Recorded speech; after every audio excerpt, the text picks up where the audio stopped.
A change of tone. The Saudi-led group blockading Qatar appears to be backing down from its demands to shut down the Al Jazeera media network. But what does this mean for the larger dispute, now entering its second month? This is Inside Story.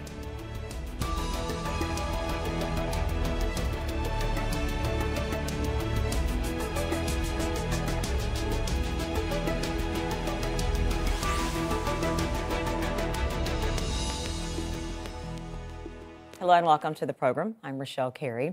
It's been more than 40 days since Saudi Arabia, the UAE, Bahrain and Egypt cut off diplomatic ties with Qatar and imposed an economic blockade.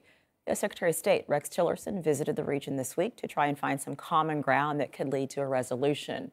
One of the demands presented by the blockading countries was to shut down the Al Jazeera media network, part of a list of 13 demands that the Saudi-led group has said was non-negotiable. Now, a minister from the United Arab Emirates says closing down the network may be off the table. Instead, she says her country is seeking fundamental changes and a restructuring of the media organization. Al Jazeera calls it another attempt to throttle the independence of the media. So in an interview with the British newspaper The Times, the UAE minister Noura al-Kaabi says the Saudi-led group is seeking a diplomatic solution, not an escalation.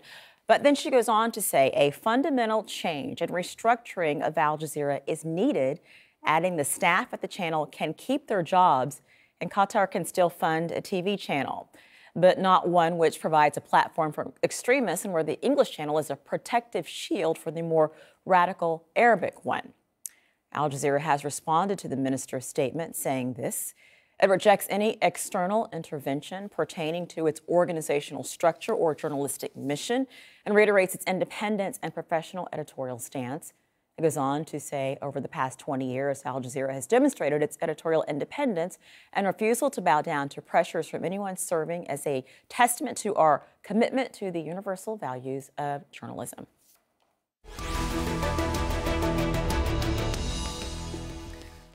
Let's bring in our guests now. Here in Doha, we have Andres Krieg, assistant professor at the Defense Studies Department at King's College London. In London, Catherine Philp, diplomatic correspondent for the Times of London. She interviewed the UAE minister, Noura al-Kaabi, about Al Jazeera and the demands. And in Vienna, joining us on Skype is Barbara Trianfi, executive director of the International Press Institute. She specializes in international protections for press freedom. Welcome to all of you. Catherine, I want to start with you. What did the minister say about the demands of this group against Al Jazeera? Well, the occasion for the interview was that the Saudi-led quartet were writing to the UN High Commissioner for Human Rights in protest at his characterization of their demand to shut down Al Jazeera as an unacceptable attack on press freedom. And they put together a document with examples of incitement to violence, incitement to racial hatred, terrorism, sectarian violence, to send to him. And so that was the background for the interview. When I saw the minister, one of the things that I asked her was if she could explain for my readers who do not speak Arabic what the difference was between Al Jazeera English and Al Jazeera Arabic, because the difference as they see it. Well, I just asked her that question. What is the difference? Can you explain it? And so she praised Al Jazeera English very highly, but also asserted that Al Jazeera Arabic incited violence. And so then I asked her, well, why did you ask Al Jazeera English to close down as well? Why did you ask the whole network? And it wasn't during the interview that she backed off the demand that Al Jazeera network be closed down. It was afterwards, after quite a tough interview, that they came back to me and with a statement saying they can keep their jobs. We need a restructuring. So that didn't happen in the interview.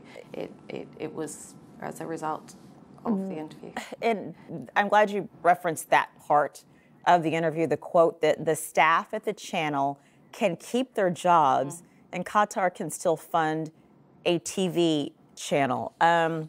Let me talk about the politics of that, Andres. The tone of a statement like that, what does that imply to you?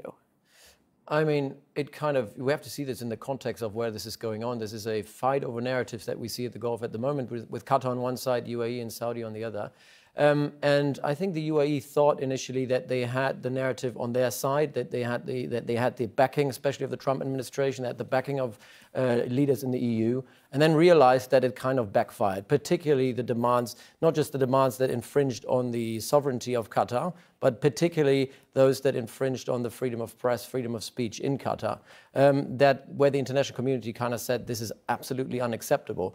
And I think the Al Jazeera demand, particularly NGOs in Europe, but even in America, people were saying this is absolutely unacceptable, especially because evidence until now has not been provided that Al Jazeera is inciting hatred or supporting terrorism. These are very unsubstantiated, very vague statements that still need to be proven until today. And I think that's the major issue here, is that they realize they've received a lot of backlash, and they are losing the hearts and mind of the people in the West to actually further escalate the situation with Qatar. And I think that's why they're backtracking at the moment on various fronts. And you say they're backtracking. Catherine, it does seem as if the UAE position seems to, I'm not sure if evolving is the right word, but at the very least, it does seem to be changing. It is, unquestionably. I questioned the minister repeatedly through the interview. Did you make a mistake with these demands? They are backfiring on you. You're not getting support. You've had, the US signing its own agreement with Qatar. I think they do think that they haven't given Qatar a way to answer the demands. The demands are not answerable, and I think that they've realised that from the international response that they've got. Barbara, what does a news network, a network of journalism, what does that symbolize? What is the significance of that? You mean the significance of Al Jazeera? Even broader than Al Jazeera, specifically a news network that is a voice for people. Sure. What is the significance? What does it represent? Absolutely.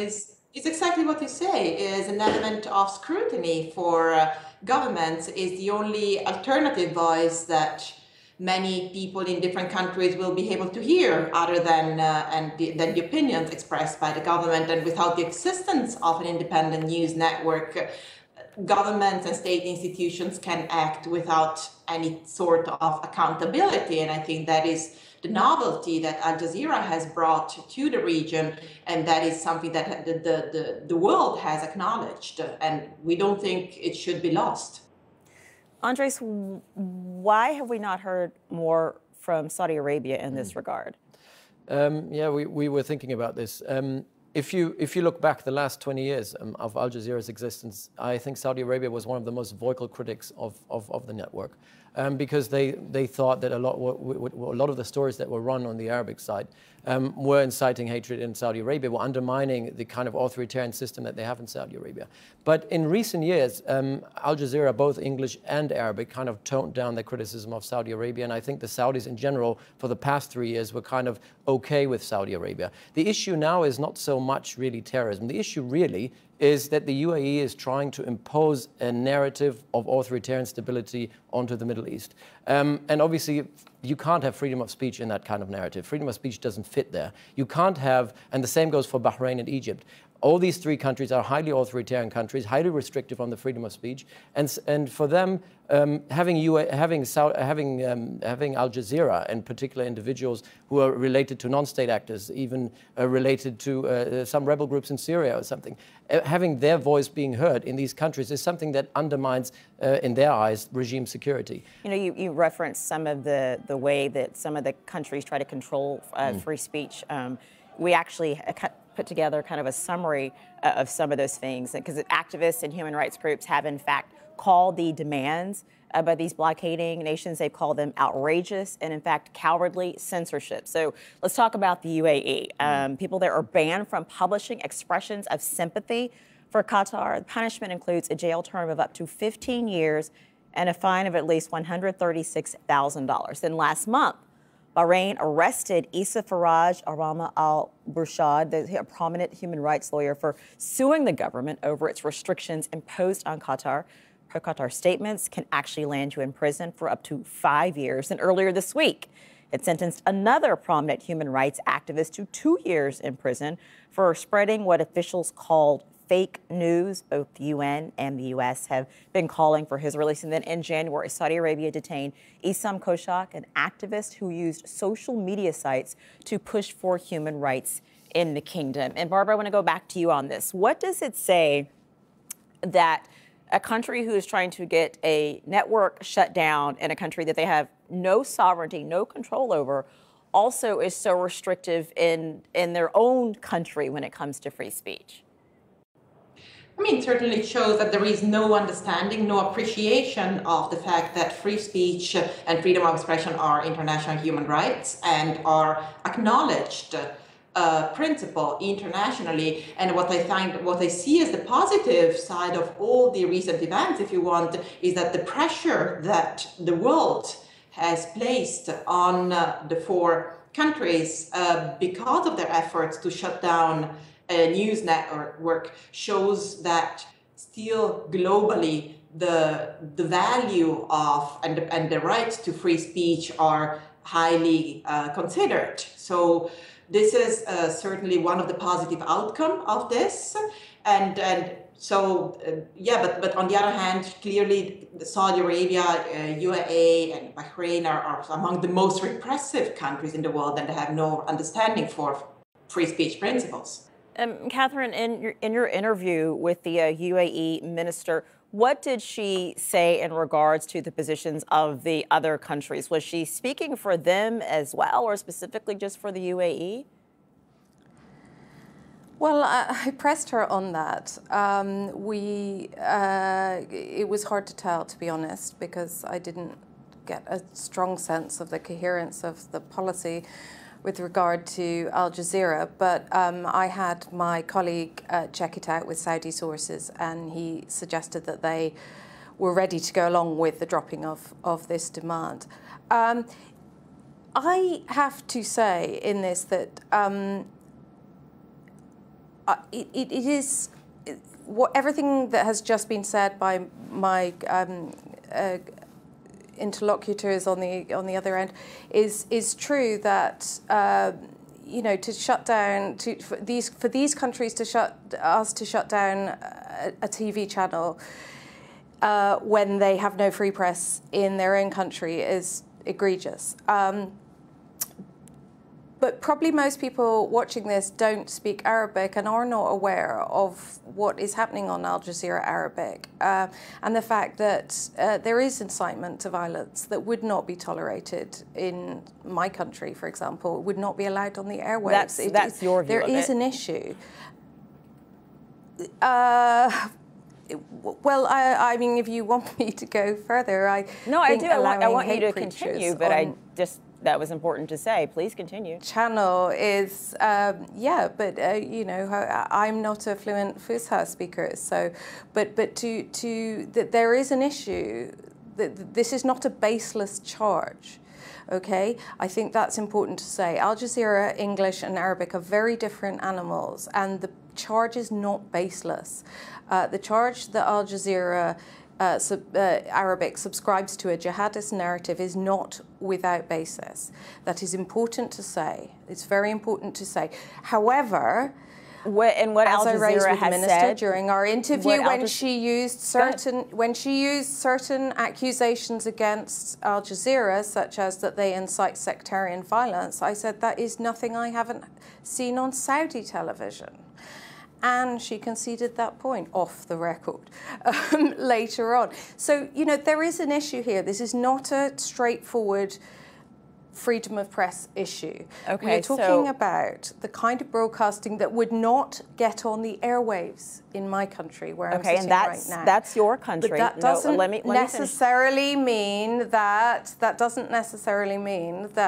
the GCC, the Saudi-led quartet have a right to tell Qatar to shut down its channel. Barbara, what do you see as where this split, why the the countries that are blockading Qatar want to make this differentiation?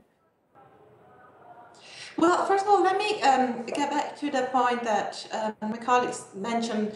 I think that there may has well been accusation that some of the content on Al Jazeera may be forbidden in certain countries. About if that is the case, then any ruling, first of all, must be taken by an independent court about that, and secondly, must be limited to that content. We would never accept that the media organization is shut down entirely because any proportion of the content disseminated by that news organization is in breach of the national laws. So in that sense, I think that we're let me ask you that. Let me ask you how damaging would it be that, or is it rather that one country is trying to inflict their own editorial control over a journalistic organization in another country? No, that would be absolutely terrible. We already find it unacceptable that a country inflicts editorial control beyond what is acceptable to media organization in their own country. But doing that for a media organization that is based in another country for content broadcasted in another country, that would be setting a terrible precedent. So I really think that we need to be careful in possibly, whenever necessary, rightly criticizing any news organization. That is highly important, but also making clear that the powers that governments and states should have over editorial decisions are limited, and are really limited to that content that breaches the law of their own countries.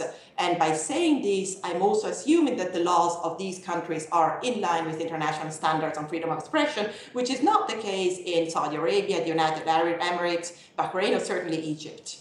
Andres, what do you make of the fact that such a public demand was put on this list, something that is not going to happen, that it doesn't appear that these countries ever could have thought it would happen, but this is something it seemed to drill down on. Why? Is it because of what a platform a major network has? I think they thought, and they still think, and this is very misrepresented in general, that they think that Al Jazeera is the speaking tube of the Qatari government, which it is not. You know, I've been living in Qatar for many years. I've been working with the government here. The government sometimes finds it very difficult to actually have any impact on the editorial of this news channel, because people will say, look, we have a law here that actually protects us from any intervention.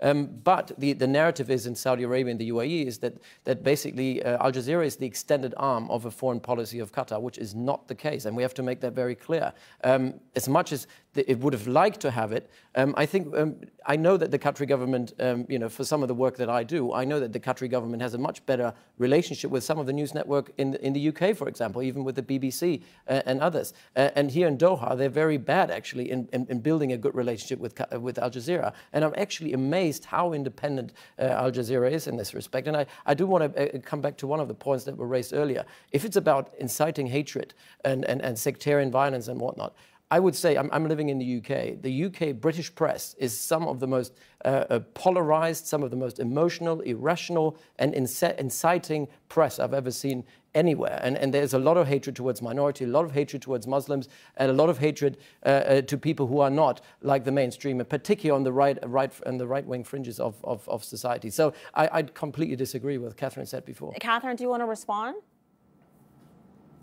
Yes, I absolutely do. He's completely right about the press. The British press is exactly as he characterises it, and I think we've seen that to our national detriment over the last 18 months. The broadcast media is completely different. We have laws in this country about what you can put on the airwaves, and so I would challenge him to say that the broadcast media can be looked at in the same light. They can't. This is an issue of the press, and he's right. Catherine, and I actually want to go back to the interview, to the time that you had with the UAE minister. Do you think she would characterize this as any type of crack or concession at all, or is that going too far? She certainly didn't want to.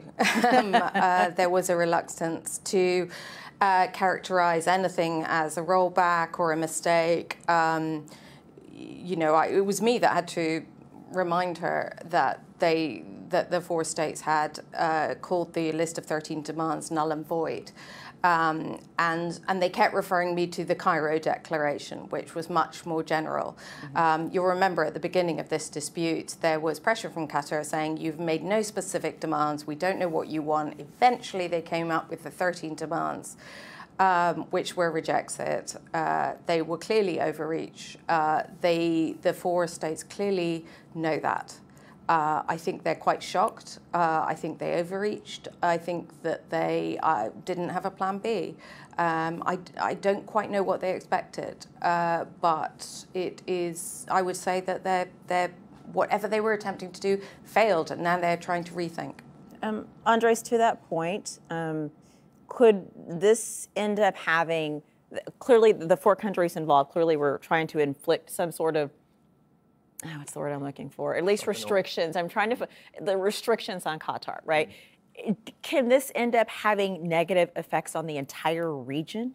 I think so, because that's what the entire push is at the moment. I mean, there is an effort here trying to roll back the achievements of the 2011 Arab Spring, rolling them back. And a lot of what has been achieved, of course, there's a lot of chaos going on, but there are a lot of positive achievements here. And there's a lot of things related to the freedom of press, the freedom of speech, freedom of assembly, a lot of the liberties that were suppressed for many decades in this region.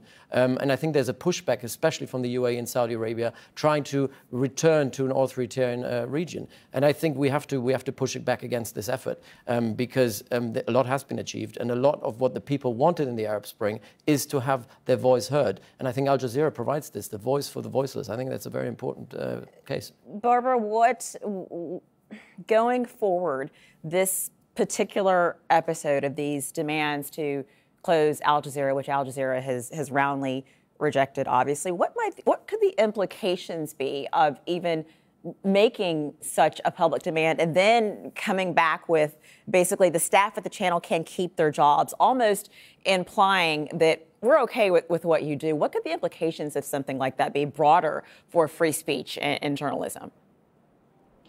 Sure. I mean, I want to see it positively, as mentioned, and I think that the way I want to see this is that maybe the world has sent us a very strong signal that we are willing to stand up and defend press freedom rights, even on bilateral issues.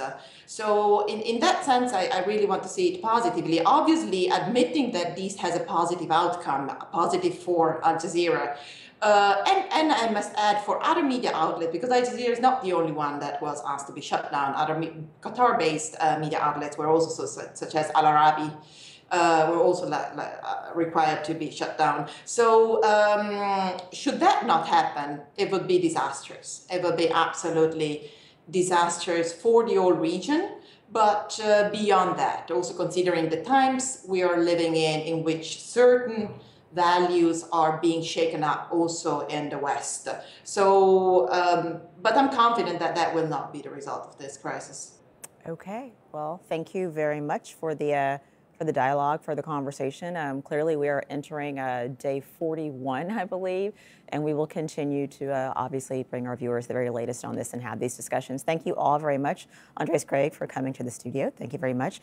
Catherine Philp and Barbara Trianfi, and thank you all for watching as well. You can see the program again anytime if you go to our website, aljazeera.com. For further discussion, go to our Facebook page. That's facebook.com/AJ Inside Story. You can also join the conversation on Twitter.